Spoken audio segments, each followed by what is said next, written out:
I grew up thinking that taking the Lord's name in vain covered certain cuss words. But the third commandment covers a lot more than that. Hello, I'm Stuart Baskin, pastor of First Presbyterian Church of Tyler, Texas. And this is your daily devotional for Thursday, November 21st, 2024. The third commandment has traditionally been rendered, "You shall not take the name of the Lord your God in vain." That seems a little vague, doesn't it? What does it even mean to take the Lord's name in vain? It's a shade of meaning of the word vain that we don't use much today, so it's a little vague to us. The New Revised Standard Version of the Bible renders the commandment differently. It reads, "You shall not make wrongful use of the name of the Lord your God."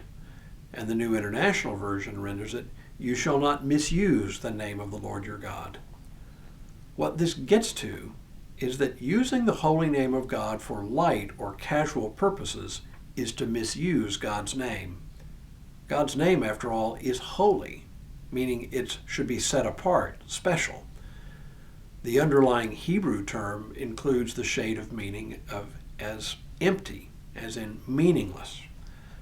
John Calvin used a particular term I find helpful. He said, any trifling use of God's name, invoking God's name lightly or for unimportant purposes, counts as misuse of God's name.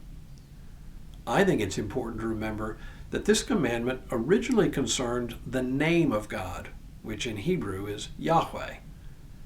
At its most fundamental level, then, this is a commandment not to use the holy name in any light or empty way. The concern for this in ancient Israel, which continues to this day, was so great that Jews do not even now ever utter the name Yahweh, instead using a more generic term for God, usually Adonai. In Christian practice, though, it's not so much about misusing God's actual name, Yahweh, but about any use of the words Lord or God that trivializes or demeans the holiness and majesty of God.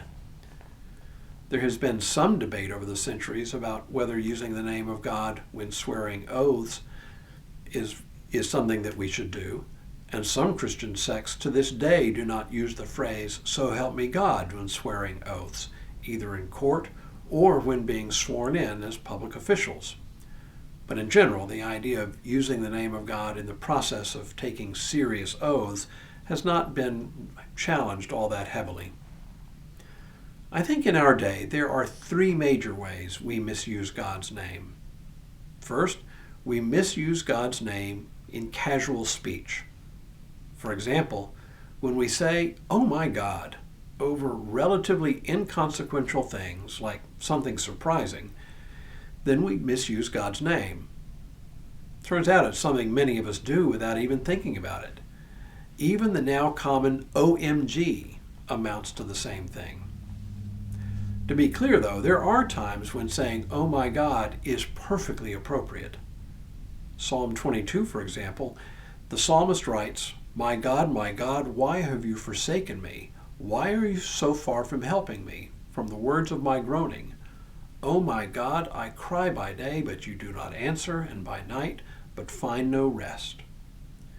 Using the term in this way is uttering a plea to God to help or save us. It is anything but an empty oath or trifling use. The second way we misuse God's name is the way I mentioned at the beginning, when people use it as a curse word. That seems worse to me because it's not so much a trifling use of God's name, but an actual misuse for profane purposes.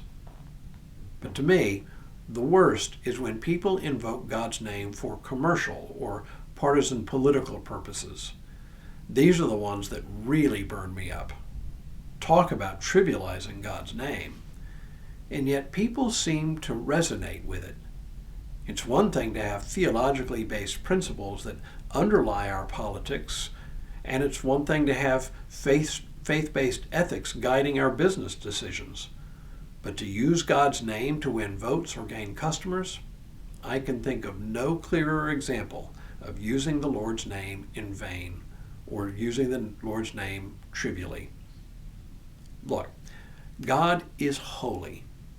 Invoking God for trivial things brings God down. No wonder that this commandment made it into the Ten Commandments. It's that important. Tomorrow, keeping the Sabbath. But for now, may God continue to bless you and keep you in all that you do this day and in all the days ahead.